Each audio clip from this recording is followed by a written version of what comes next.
നമസ്കാരം. ഇന്ന് ഞാൻ ഷെയർ ചെയ്യുന്നത് തിരുവാതിര സ്പെഷ്യൽ കൂവപ്പായസത്തിൻ്റെ റെസിപ്പിയാണ്. അപ്പോൾ ധനുമാസത്തിലെ തിരുവാതിര നാളിൽ വിളമ്പുന്ന പ്രധാന വിഭവമായ കൂവപ്പായസം തയ്യാറാക്കുന്നത് എങ്ങനെയെന്ന് നോക്കാം. ആദ്യം ഒരു പാത്രത്തിലേക്ക് ഒരു ബൗൾ കൂവപ്പൊടി ഇട്ട് കൊടുക്കാം. ഇനി കൂവപ്പൊടി വെള്ളത്തിൽ കലക്കിയെടുക്കണം. ഒരു ബൗൾ കൂവപ്പൊടിക്ക് 4 ബൗൾ വെള്ളം എന്നതാണ് കണക്ക്. ഇതിൽ 3 ബൗൾ വെള്ളം കൂവപ്പൊടി കലക്കുന്നതിനും 1 ബൗൾ വെള്ളം ശർക്കര ഉരുക്കുന്നതിനും എടുക്കാം. കുറച്ച് വെള്ളത്തിൽ കൂവപ്പൊടി നല്ലപോലെ കലക്കിയ ശേഷം ബാക്കി വെള്ളം കൂടി ഒഴിക്കാം. 3 ബൗൾ വെള്ളം മുഴുവനായും ഇപ്പോൾ കൂവപ്പൊടിയിലേക്ക് ഒഴിച്ചിട്ടുണ്ട്. ഇനി മാറ്റിവെച്ച 1 ബൗൾ വെള്ളത്തിൽ ശർക്കര ഉരുക്കിയെടുക്കാം. 1 ബൗൾ ശർക്കരയാണ് എടുത്തത്, ഏകദേശം 150 ഗ്രാം.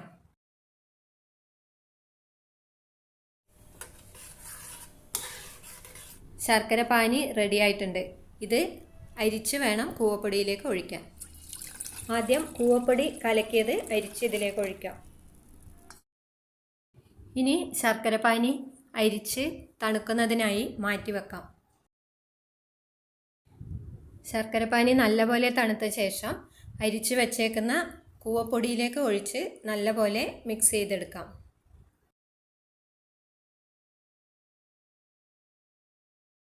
സ്റ്റൗ കത്തിച്ച ശേഷം 1 ടേബിൾ സ്പൂൺ നെയ്യ് ഒഴിച്ചു കൊടുക്കാം. കശുവണ്ടിയും തേങ്ങാക്കൊത്തും വറുക്കുന്നതിനാണിത്. ആദ്യം കശുവണ്ടി വറുത്ത് മാറ്റിയ ശേഷം തേങ്ങാക്കൊത്ത് കൂടി നെയ്യിൽ വറുത്തെടുക്കാം. ലൈറ്റ് ബ്രൗൺ കളറാവുമ്പോൾ തേങ്ങാക്കൊത്ത് ഇതിൽ നിന്നും എടുത്തു മാറ്റാം. തീ ലോ ഫ്ലെയിമിലേക്ക് മാറ്റിയ ശേഷം കലക്കി വെച്ചേക്കുന്ന കൂവപ്പൊടിയും ശർക്കരപ്പാനിയും ഇതിലേക്ക് ഒഴിക്കാം. സ്റ്റൗ മീഡിയം ഫ്ലെയിമിലേക്ക് മാറ്റാം. ഇനി കൈയെടുക്കാതെ തുടർച്ചയായി ഇളക്കി കൊടുക്കാം. ധാരാളം നാരുകൾ അടങ്ങിയിട്ടുള്ള കൂവപ്പൊടി വളരെ ഔഷധ ഗുണമുള്ളതാണ്. 1/2 ടീസ്പൂൺ ഏലക്കാപ്പൊടി കൂടി ചേർത്ത ശേഷം നല്ലപോലെ മിക്സ് ചെയ്യാം. ധാരാളം നാര് അടങ്ങിയതുകൊണ്ട് തന്നെ ദഹന സംബന്ധമായ അസുഖങ്ങൾക്ക് കൂവപ്പൊടി കാച്ചി കുടിക്കാറുണ്ട്. ഇപ്പോൾ ഇത് കുറുകി തുടങ്ങിയിട്ടുണ്ട്. ഒരു 10 മിനിറ്റോളം നല്ലപോലെ ഇളക്കിയിട്ടുണ്ട്. ഇപ്പോൾ ഇത് നല്ലപോലെ കുറുകി വരുന്നുണ്ട്. ഇനി ഇത് കൈയെടുക്കാതെ ഇളക്കിക്കൊണ്ടിരിക്കണം. അതുപോലെ ചുവട് കട്ടിയുള്ള പാത്രം വേണം എടുക്കാൻ.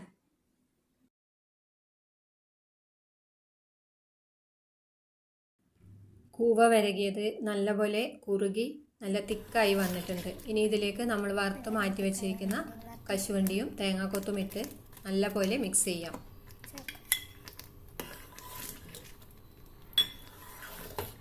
ധാരാളം ഹെൽത്ത് ബെനിഫിറ്റ്സ് ഉള്ള കൂവ വരകിയത് അല്ലെങ്കിൽ കൂവ പായസം ഇവിടെ റെഡി ആയിട്ടുണ്ട്. നിങ്ങൾക്ക് ഈ റെസിപ്പി ഇഷ്ടമായാൽ ട്രൈ ചെയ്ത് നോക്കി നിങ്ങളുടെ ഫീഡ്ബാക്ക്സ് അറിയിക്കണം.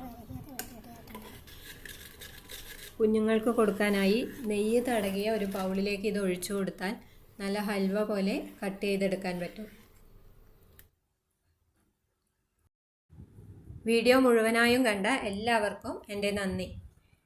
Thank you.